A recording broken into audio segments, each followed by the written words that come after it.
નમસ્કાર, ઝી 24 કલાકના digital platform પર હું છું મિથુન। શું તમારું નામ મતદાર યાદીમાંથી નીકળી ગયું છે અથવા ઘરમાંથી કોઈનું નામ કમી કરાવવાનું રહી ગયું છે? તો ચિંતા કરવાની જરૂર નથી। ફાઇનલ મતદાર યાદી 17 ફેબ્રુઆરીએ જિલ્લા કલેક્ટર કચેરી દ્વારા જાહેર કરાશે।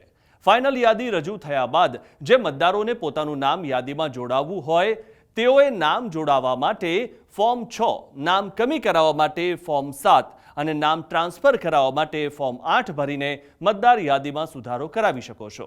જે મતદારો નામ જોડાવા કે ટ્રાન્સફર કરાવવા માંગતા હોય તેઓએ ડેક્લેરેશન ફોર્મ ફરજિયાત ભરવું પડશે।